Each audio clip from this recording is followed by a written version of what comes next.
Hello everyone, welcome back to my channel. मी रुद्राणी पाटील. आजच्या या व्हिडिओमध्ये तुमच्या सगळ्यांचं स्वागत करते. या व्हिडिओमध्ये आपल्याला प्रश्न तिसरा डिस्कस करायचा, जो आपण प्रश्न 8 मार्क्सचे बघत होतो, 8वा बघत होतो, तेच आज कंटिन्यू करणार आहोत. कोणता क्वेश्चन असेल स्क्रीनवरती चेक करा. कर्मचारी व्यवस्थापन म्हणजे काय आणि कर्मचारी व्यवस्थापनाचे महत्त्व स्पष्ट करा. हा क्वेश्चन आज आपण या व्हिडिओमध्ये डिस्कस करणार आहोत.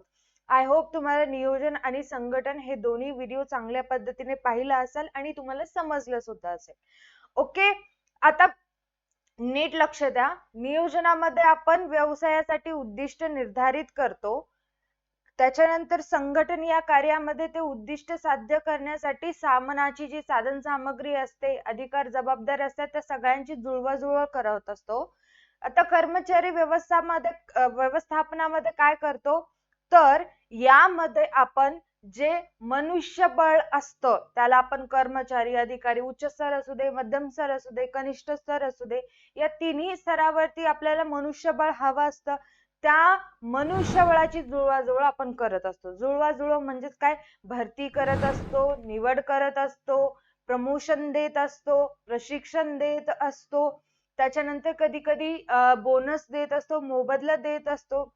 या सगळ्या गोष्टींचा म्हणजे या सगळ्या गोष्टी कर्मचारी व्यवस्थापनामध्ये केल्या जातात.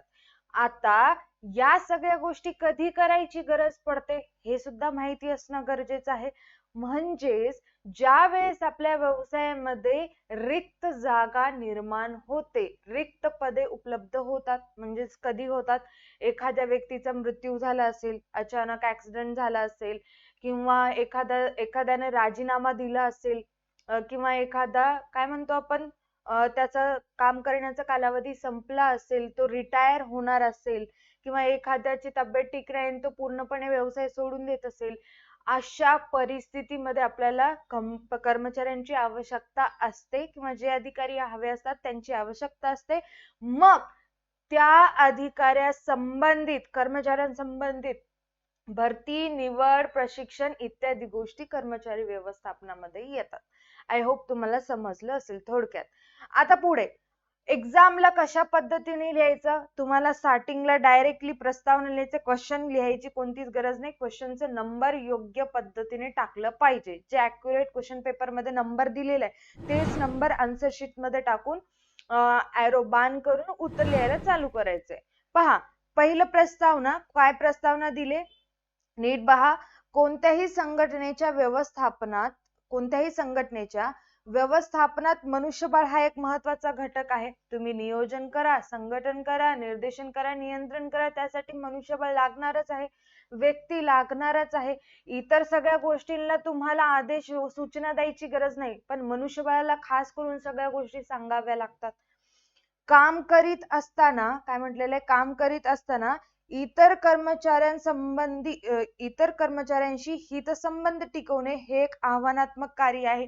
आता आपल्याच घरामध्ये आपण म्हणतो, दोन भाऊ एका ठिकाणी आल्यानंतर कधी कधी भांडणं होतात. आपल्याच घरामध्ये काका पप्पांमध्ये भांडणं होतात, आत्या पप्पांमध्ये भांडणं होत असतात. म्हणजे त्यांचे चांगले संबंध टिकवून ठेवणे हे फार मोठी गोष्ट असते. व्यवसायामध्ये पण तसंच असतं. कर्मचाऱ्यांची संख्या जास्त असते, एखाद्या कर्मचाऱ्याशी पटत नसेल, रामचं श्यामशी पटत नसेल, तर भांडणं होतं, त्याचा परिणाम व्यवसायावर होतो. मग त्यांच्यामध्ये चांगले संबंध टिकवून ठेवणे हे कुठं ना कुठं व्यवसायासाठी आव्हानात्मक काम आहे.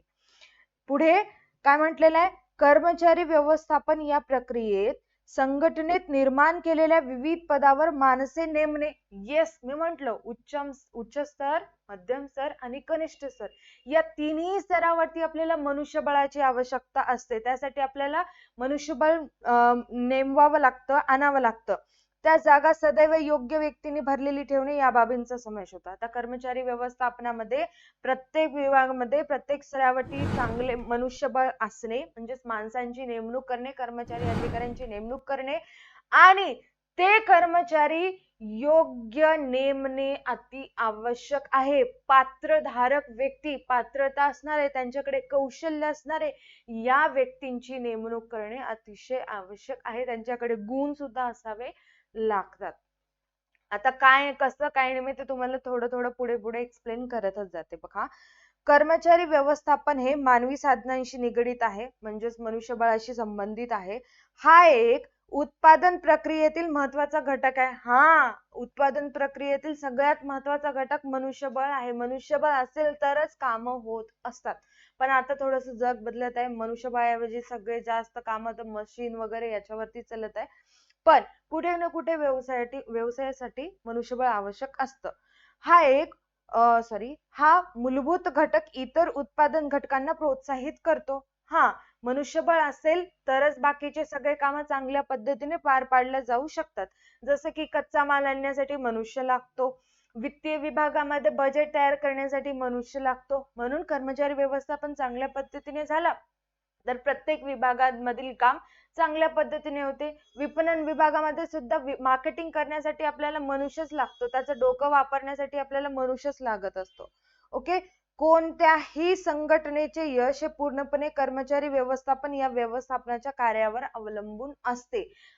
जर आपण आपला पाया व्यक्ती चांगली निवडली तर अख्खी संघटना वर येत असतं. आता ते आपल्या रोजच्या लाईफ मध्ये पण लागू होतं. कसं आपल्या आयुष्यामध्ये जर एखादी चांगली व्यक्ती असेल तर आपलं भलं होते. आपण आयुष्यामध्ये खुश राहतो, फोकस राहतं आपलं प्रत्येक कामावरती, आपण आपल्या कामामध्ये रुजू होत असतो. जर चिडचिडी व्यक्ती, सतत रडणारी, रागराग करणारी व्यक्ती असेल तर आपलं आयुष्य चांगलं जाईल का? आपलं मूड पण तसंच होऊन जाते, काहीच करावं वाटत नाही. मग व्यवसायामध्ये पण सेमच आहे. एखादी व्यक्ती जर तशी असेल तर अख्ख्या व्यवसाय संघटनेची वाट लागते आणि तिथे एखादी एक व्यक्तीचा विचार केला जात नाही. असंख्य व्यक्ती असतात, असंख्य कर्मचारी असतात. असंख्य म्हणजे 100, 500, 1000, 1.5 लाख असे कर्मचारी असतात. प्रत्येकांचा विचार करावा लागतं. म्हणून कर्मचारी व्यवस्थापन हे अतिशय महत्वाचं आहे. आता व्याख्या बघा, तुम्हाला जी व्याख्या लिहायची ती व्याख्या चेक करा. कोणती आहे? थियो हायमन यांची व्याख्या तुमच्याच बुक मधली आहे, आपल्याच बुक मधली आहे. कर्मचारी व्यवस्थापन अधीनस्थ व्यवस्थापकांची भरती. कोणाची? अधीनस्थ व्यवस्थापक म्हणजेच कर्मचारी पण पकडा, व्यवस्थापक पण पकडा, अधिकारी पण पकडा. त्यांची भरती, निवड, विकास, प्रशिक्षण आणि मोबदल्याशी संबंधित आहे. एवढंच लक्षात ठेवायचं. कर्मचारी व्यवस्थापनामध्ये काय केलं जातं? भरती केली जाते, निवड केली जाते, प्रशिक्षण दिलं जातं, त्यांचा विकास पाहिला जातो, त्यांचा मोबदला पाहिला जातो. यालाच कर्मचारी व्यवस्थापन असे म्हणतात. क्लिअर आहे? प्रस्तावना झालं आणि व्याख्या कंप्लीट झाली. आता आपण येऊया नेक्स्ट पेज वरती. त्या ठिकाणी आपण एक डायग्राम काढतो. डायग्राम मध्ये सगळे पॉइंट मेन्शन करत असतो. कोणते कोणते पॉइंट आहेत?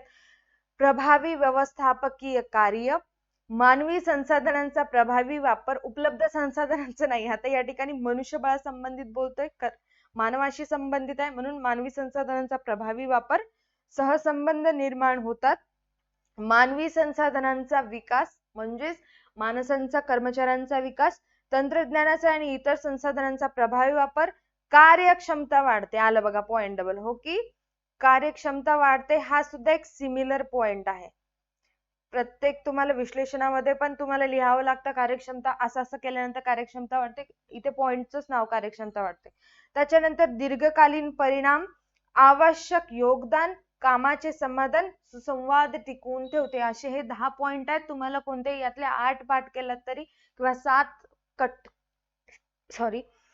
टू कट जर 7च्या 7 पाठ जर केला तुम्ही तर काहीच हरकत नाही. तेच 7 तुम्ही लिहायचे आहेत. आणि आता येऊया आपण आपल्या एक्सप्लेनेशन कडे.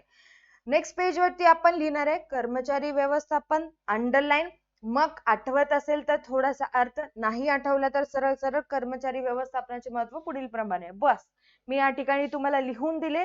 जर पॉसिबल असेल तर पाठच करून टाका किंवा वाचन ठेवा. वाचन ठेवल्यामुळे सुद्धा तुम्हाला खूप काही गोष्टी लक्षात राहतात आणि तुम्हाला लिहिता येतं. नेक्स्ट आहे आता प्रभावी व्यवस्थापकीय कार्य. एक एक पॉइंटला विश्लेषणाला चालू करत आहोत आपण आता.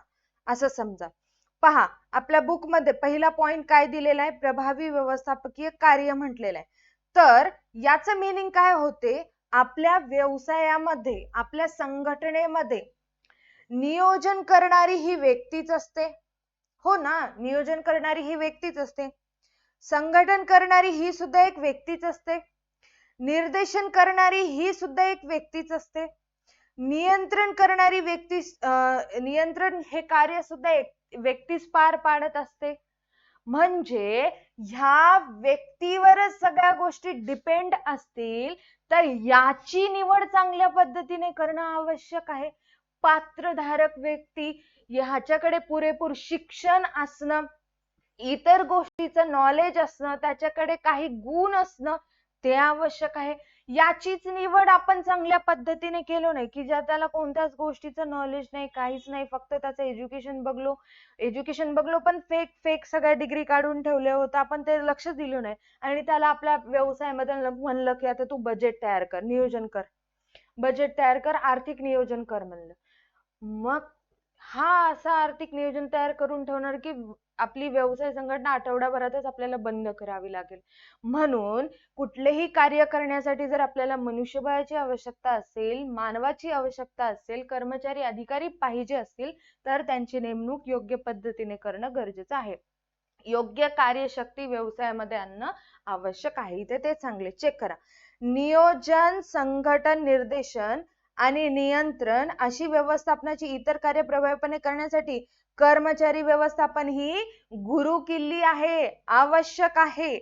सक्षम कार्यशक्ती म्हणजे चांगलं मनुष्यबळ उत्पादन, विक्री, वित्त इत्यादी विविध कार्यांमध्ये प्रभावीपणे काम करू शकते. जर कार्यशक्ती उत्तम असेल, कार्यशक्ती म्हणजे जे कर्मचाऱ्यांची आपण नेमणूक करायलो त्यांना कार्यशक्ती असे म्हणतात. सक्षम कार्यशक्ती, सदृढ असतील, ते गुणी असतील, कौशल्यपूर्ण असतील, त्यांच्याकडे वेगवेगळे स्किल्स असतील तर त्यामुळे उत्पादन, वित्त आणि विक्री हे विभागामध्ये कार्यक्षमता वाढवली जाते आणि तेथले काम प्रभावीपणे केलं जातं. सोपं आहे. इतर कार्याचा परिणाम कर्मचारी व्यवस्थापनाच्या प्रभावीपणावर अवलंबून असतो. आता हे सोपं आहे. जर बाकीची सगळे काम चांगली पाहिजे असेल तर कर्मचारी व्यवस्थापन हे काम प्रभावीपणे करणं आवश्यक आहे. नेक्स्ट पॉइंट आहे मानवी संसाधनांचा प्रभावी वापर. काय आहे याच्यात, काय सांगितलेलं आहे नीट ऐका. कर्मचारी व्यवस्थापनामुळे मानवी संसाधनांचा म्हणजेच कार्यशक्तीचा प्रभावी वापर करता येतो. कर्मचारी व्यवस्थापनामध्ये काय केलं जातं? मानवाचा विकास केला जातो, कर्मचाऱ्यांचा विकास केला जातो. जसं की या ठिकाणी चेक करा. हा एक आता आपला वित्तीय विभागातील आपल्याला एका मॅनेजरची आवश्यकता आहे, अधिकाऱ्याची आवश्यकता आहे वित्तीय विभागामध्ये. तर तो त्या ठिकाणी योग्य आहे हे कशावरून ठरवलं जातं? एक तर त्याची पात्रता पाहिली जाते, त्याचं जे काही शैक्षणिक पात्रता आहे ते पाहिली जाते. जसं की त्याचं BCom, MCom, BBA, MBA finance मध्ये झालेलं पाहिजे. कारण आपल्याला वित्तीय विभागामध्ये आर्थिक नियोजन करावं लागतं, बजेट तयार करावे लागतात, अशा गोष्टी वित्त संबंधित आपल्याला कामे करावी लागतात. त्याला या सगळ्या गोष्टी तर पात्रधारक असणं गरजेचं आहे. त्याच्यानंतर अकाउंटिंग आणि इको याचे ज्ञान पाहिजे. भलेही त्याला पैशाचं नॉलेज, अकाउंटिंग वगैरे आलं पाहिजे, त्यासोबत त्याला अर्थशास्त्र सुद्धा यावं लागतं, त्याला आर्थिक नियोजन करावं लागतं. त्याच्यानंतर तो CA, CS, CMA और CFA सारखी व्यावसायिक पात्रता धारण केलेली व्यक्ती असावी लागते. जर अकाउंटिंग करायची असेल तर CA, CS, CMA पैकी एक जण लागतं. म्हणजेच जर व्यवसायामध्ये अशा प्रभावी पात्रताधारक गुणांनी भरून असलेल्या अधिकाऱ्याची जर नेमणूक आपण करत असलो तर व्यवसायाची कार्यशक्तीचा प्रभावी वापर केला जातो. म्हणजेच चांगल्या व्यक्तीला नेमणूक करणे, त्याच्याकडून चांगलं काम करून घेणं म्हणजेच काय? कार्यशक्तीचा प्रभावी वापर करणे होय. पुढे भरती, निवड, नियुक्ती, मोबदला, प्रशिक्षण, विकास इत्यादी प्रत्येक टप्प्यावर विशेष काळजी घेतली जाते. जर भरती करत असेल तर आपला क्रायटेरिया असतो. निवड करते वेळी जर आता इंटरव्ह्यू घेतो, इंटरव्ह्यू वरूनच समजून जाते काही जणांना की हा चोमू आहे का चांगला आहे. चोमू इन द सेन्स की थोडासा ढिला आहे की ऍक्टिव्ह आहे का नाही हे समजून जातं. त्याच्यानंतर नियुक्ती करते वेळी त्याला कुठे नियुक्त करायचं याचा सुद्धा विचार करावा लागतो. या ठिकाणी तो काम चांगलं करेल विचार करावा लागतो. मोबदला देते वेळी सुद्धा तो अनसॅटिस्फाईड पण नाही झाला पाहिजे आणि एवढेच जास्त मोबदला त्याच्या कामापेक्षा जास्त त्याला मोबदला पण दिला नाही पाहिजे. जेवढं काम केलं तेवढा मोबदला दिला पाहिजे. जर त्याच्याकडे काही स्किल्स त्याला आणखी शिकणं बाकीचं असेल, त्याच्याकडे पुरेपूर ज्ञान आहे पण काही गोष्टी त्याला आणखी शिकायच्या बाकी असेल तर त्याला प्रशिक्षण देणं आवश्यक आहे. त्याच्या विकासासंबंधित सुद्धा विचार करावा लागतो. म्हणजेच प्रत्येक टप्प्यावर विशेष काळजी घ्यावी लागते. पर्टिक्युलर एका एका कर्मचाऱ्याचा विचार करावा लागतो. कामाचा अतिरेक टाळला जातो. यामुळे काय होतं, प्रत्येक टप्प्यावरती विशेष लक्ष दिल्यामुळे आत्ताच आपण योग्य व्यक्तींची निवड केल्यामुळे पुढे बार बार बार बार बार बार त्या व्यक्तीसोबत वाद घालणं, भांडणं करणं ते बंद होऊन जाईल. कामाचा अतिरेक पण टाळला जातो. मानवी संसाधनांचा कार्यक्षम वापरामुळे कामगिरी सुधारते व संघटनेचा विकास होतो.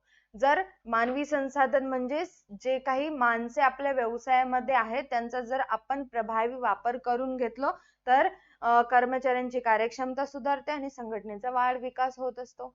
संघटनेची कार्यक्षमता वाढत असते. खूप सोपं आहे. नेक्स्ट पॉइंट आहे सहसंबंध निर्माण होतात. पहा, या कार्याचा उपयोग संघटनेच्या सर्व स्तरावरील कर्मचाऱ्यांमध्ये सुदृढ संबंध निर्माण करण्यासाठी होतो. या कार्याचा उपयोग म्हणजेच कर्मचारी व्यवस्थापन या कार्यामुळे प्रत्येक स्तरावरील कर्मचाऱ्यांमध्ये समन्वय साधला जातो. त्यांच्यातील संबंध चांगले ठेवण्याचा प्रयत्न केला जातो. सुरळीत सहसंबंध चांगल्या सुसंवादासाठी आणि संघटनेतील व्यवस्थापन प्रयत्नांच्या समन्वयासाठी आवश्यक आहे. दोन कर्मचाऱ्यांमध्ये कधीच वादावाद झाली नाही पाहिजे. कर्मचारी म्हणण्यापेक्षा दोन अधिकाऱ्यांमध्ये वादावाद झाली नाही पाहिजे. जर त्यांच्यामध्ये वादावाद झाली, एका विभागाचं दुसऱ्या विभागाशी जर जमत नसेल तर त्याचा परिणाम दोन्ही विभागावर तर होतोच, व्यवसायावर सुद्धा होत असतो. म्हणजेच काय, सपोज बघा आता खाली हे दोन विभागातील डिपार्टमेंट हेड आहेत, अधिकारी आहेत. ठीक आहे, हे सपोज हा विपणन विभागातला आणि हा विक्री विभागातला, किंवा हा उत्पादन विभागातला आणि हा विपणन विभागातला अधिकारी आहे. दोघांमध्ये 36चा आकडा आहे. कोणीच कोणाचं एकमेकांचं ऐकत नाही. हा याचं काम करतो, हा याचं काम करतो. हा म्हणजे उत्पादन विभागातला आहे हा व्यक्ती. हा याला राम नाव देऊ, याला श्याम नाव देऊ, लक्षात राहतं म्हणून. दुसरे नाव भरपूर आहे पण लक्षात राहतं म्हणून आपण म्हणतोय. पहा, राम काय करतो, त्याला आता काही माहिती नाही, काही नाही, बाकी सगळ्या गोष्टींचा विचारच करत नाही. उग्ग माल उत्पादन करतो, वस्तूंचं उत्पादन एकसारखं उत्पादन घेत असतो. त्याच्या विभागामध्ये त्याच्या मर्जीनुसार काम चालवतो. आणि इकडे विपणन विभागामधला व्यक्ती तो थोडासा लेझी आहे, आळशी आहे. इकडे माल आहे आपल्याकडे, चांगल्या पद्धतीने मार्केटिंग करावं, त्या मालाची विक्री करू घालावी याचा विचारच करत नाही. म्हणजेच या दोघांमध्ये जर सहसंबंध चांगले नसतील याचा परिणाम या दोन विभागावरती सुद्धा होतो. म्हणजेच विपणन न केल्यामुळे वस्तूंची विक्री होत नाही, विक्री विभागावरती परिणाम झाला. आणि इकडे उत्पादन विभागामध्ये जास्त प्रमाणात उत्पादन केल्यामुळे माल विकलंच नाही, त्याचं नुकसान व्यवसायाला होतो, तोटा होत असतो, नफा थोडीच होतो. समजायले? म्हणून या दोन व्यक्तींमध्ये चांगले सहसंबंध असणं अतिशय आवश्यक आहे.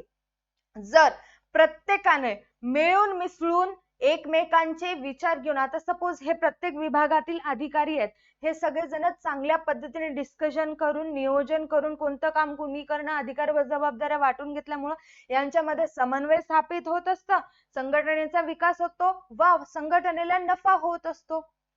सोपं, अतिशय सोपं होतं.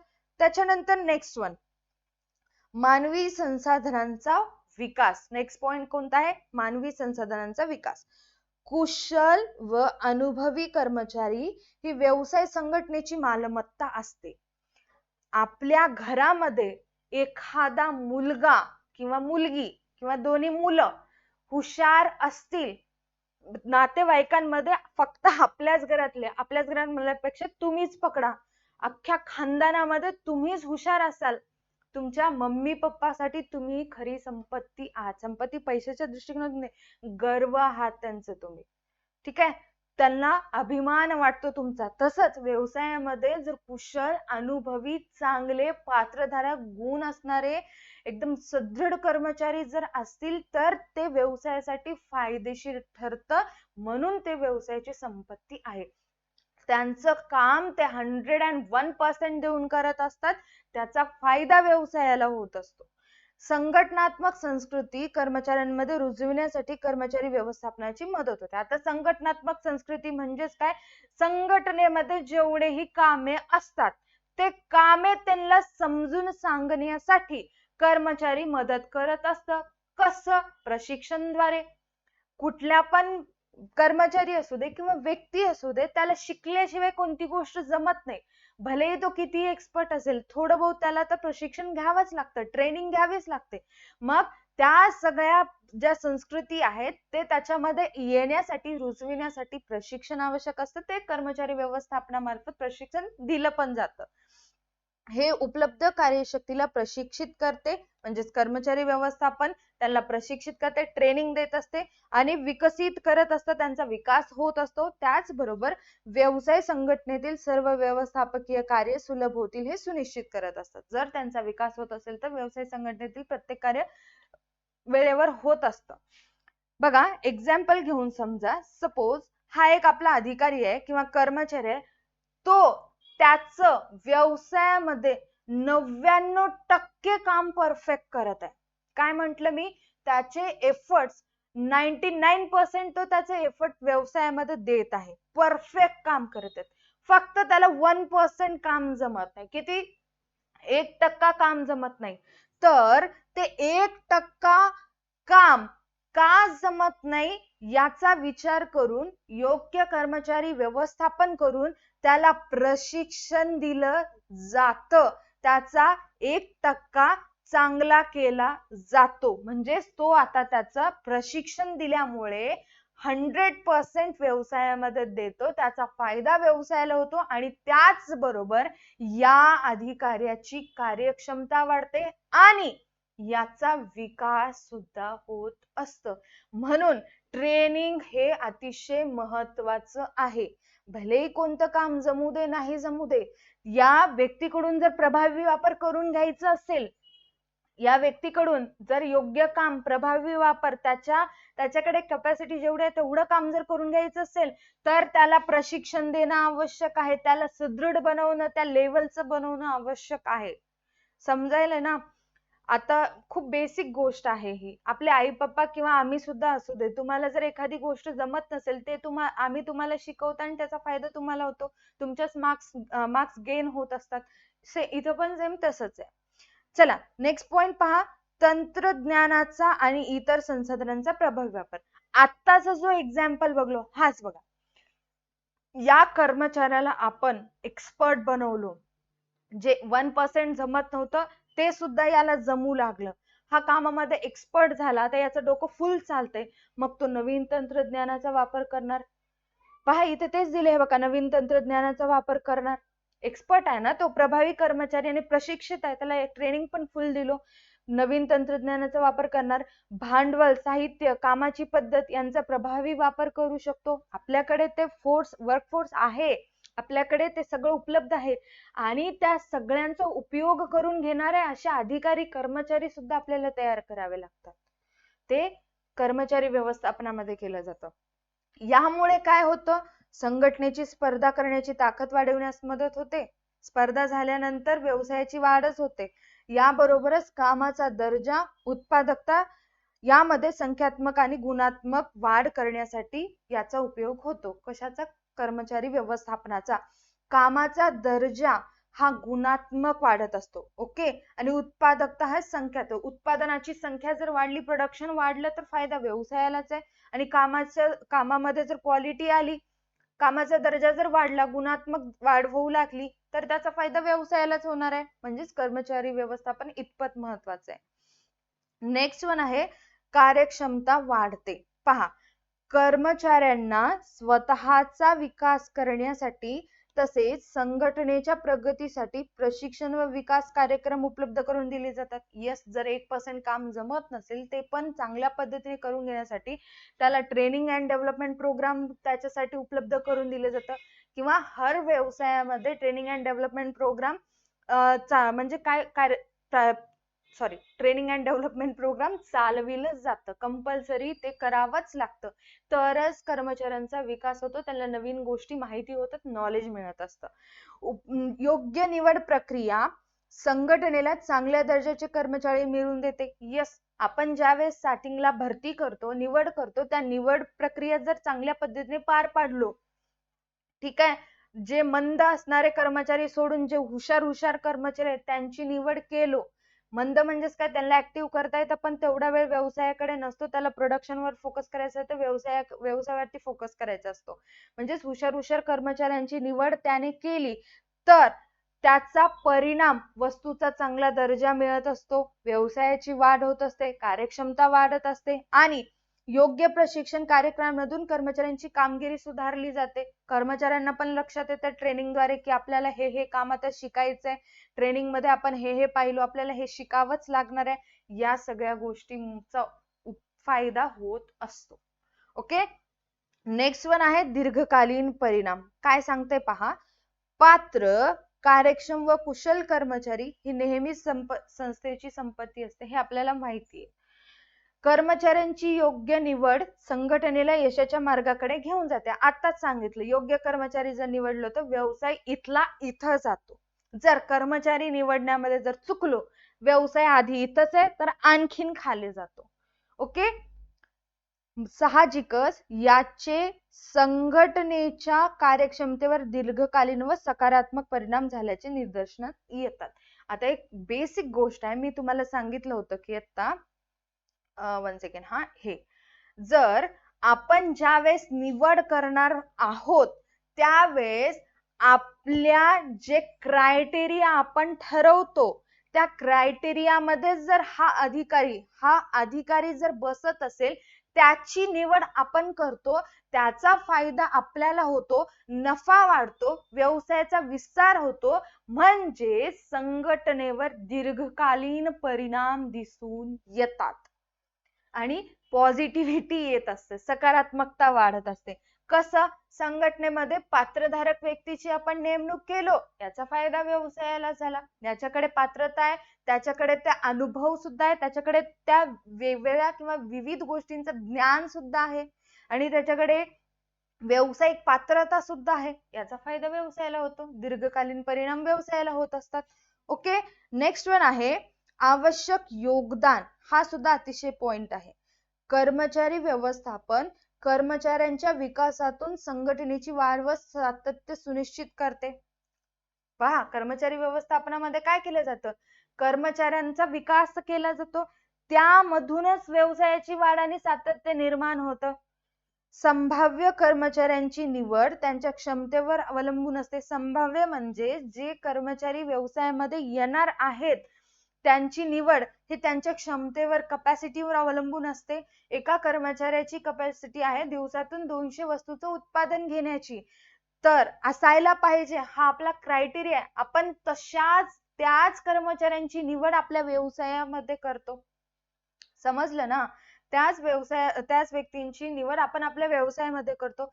साध्या दुकानाचं जरी इन जनरल जर एक्झाम्पल घेतलं, आपल्या दुकानामध्ये एक नोकर आपल्याला हवा असेल, कामगार पाहिजे असेल, तर आपला क्रायटेरिया काय असतो, त्याला थोडंसं जे पैशाचं नॉलेज असलं पाहिजे, त्याला बेरीज वजा वगैरे सगळं करता आलं पाहिजे, थोडंसं नॉलेज असलं पाहिजे त्याला, आणि सामानाबद्दल सगळ्या गोष्टी माहिती पाहिजे, ऍक्टिव्ह असायला पाहिजे, त्याला सेक्शन वाईज काम करता येतं का नाही हे पाहता आलं पाहिजे. हे आपला क्रायटेरिया असतात, त्यानुसारच आपण त्यांची निवड करत असतो. व्यवसायामध्ये पण सुद्धा असंच आहे. आपण जर क्षमता असणाऱ्या व्यक्तींची जर निवड आपल्या व्यवसायामध्ये केलं तर व्यवसायाचा वाढ आणि सातत्य निर्माण होत असते. पुढे काय सांगितले, जेणेकरून संभाव्य कर्मचाऱ्यांची निवड त्यांच्या क्षमतेवर अवलंबून असते म्हटलेले, जेणेकरून संघटना भविष्यातील आव्हाने समर्थपणे पेलू शकेल. जर कर्मचारी जर समर्थ असेल तर काहीही पॉसिबल असू शकते. म्हणूनच कर्मचारी व्यवस्थापनामध्ये कर्मचाऱ्यांचे त्यांच्या भविष्यातील भूमिकामधील योगदान विचारात घेतले जाते. आपल्याला एका कर्मचाऱ्याची जर निवड करायची असेल, निवड करते वेळी फ्युचरचा सुद्धा विचार करावा लागतो. त्याचे गुण, कौशल्य, क्षमता किती आहे, त्याचा उपयोग आपण भविष्यात कसा करून घेणार आहे, हे सुद्धा कर्मचारी व्यवस्थापनामध्ये पाहिलं जातं. त्याच्यानंतर कामाचे समाधान. आता हे अतिशय सोपा पॉइंट आहे. कर्मचाऱ्यांना आर्थिक व बिगर आर्थिक फायदे देऊन प्रेरित केले जाऊ शकते. आता आर्थिक फायदे म्हणजेच काय, मोबदला देऊन पुरेपूर जेवढं काम करतं तेवढं मोबदला देऊन त्यांना समाधान केले जाऊ शकतं. बिगर आर्थिक फायदे म्हणजे त्यांना बोनस दिलं जातं, भत्ता दिलं झालं, ते एका ट्रिपचे त्यांना तिकीट्स वगैरे काढून दिले जातात. असतात मोठ्या मोठ्या कंपन्यामध्ये असे आर्थिक आणि बिगर आर्थिक फायदे देऊन त्यांना प्रेरित केलं जाऊ शकते.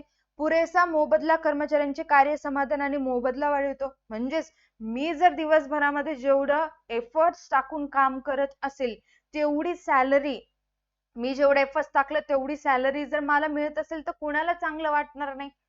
म्हणजे समाधान वाटेल ना जीवाला, की बाबा आपण आज एवढं काम केलं तर आपल्याला तेवढी सॅलरी मिळायला पाहिजे. प्रशिक्षण व विकास कार्यक्रम, योग्य मोबदला आणि नोकरीची शाश्वती या गोष्टी कार्य समाधानासाठी महत्त्वाचे असतात. पहा, जर एखाद्या कर्मचाऱ्याची जर आपण निवड करत असतो त्याच्यासाठी आपल्याला काय काय करावं लागतं? प्रशिक्षण व विकास कार्यक्रम सांगितलं, training and development programme arrange करावं लागतं, योग्य मोबदला कर्मचाऱ्याला द्यावा लागतं. सपोज मी भरपूर काम करायले पण सॅलरी खूप कमी मिळाली, मी करेल का बरं त्या ठिकाणी काम? सोडून निघून जाईल.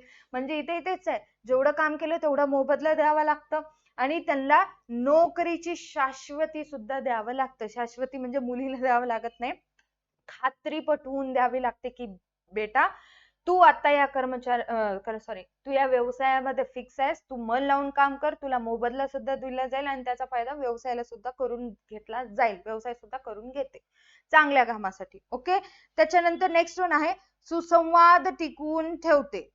कर्मचारी व्यवस्थापनाच्या प्रक्रियेत गुणवत्तेच्या आधारे व्यक्तींची भरती केली जाते. त्यांची क्षमता पाहिली जाते, गुण पाहिले जातात आणि त्या आधारे त्यांची भरती केली जाते, निवड केली जाते. तसेच त्यांच्या कामगिरीचे मूल्यांकन करून पदोन्नती पण दिली जाते.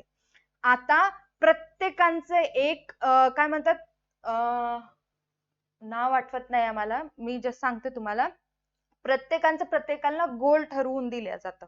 सपोज आजचं एका कर्मचाऱ्यांचा गोल असेल किंवा महिन्याचा गोल असेल, 6 महिन्याचा गोल असेल की त्याला 1000 वस्तूंचं उत्पादन घ्यायचं आहे.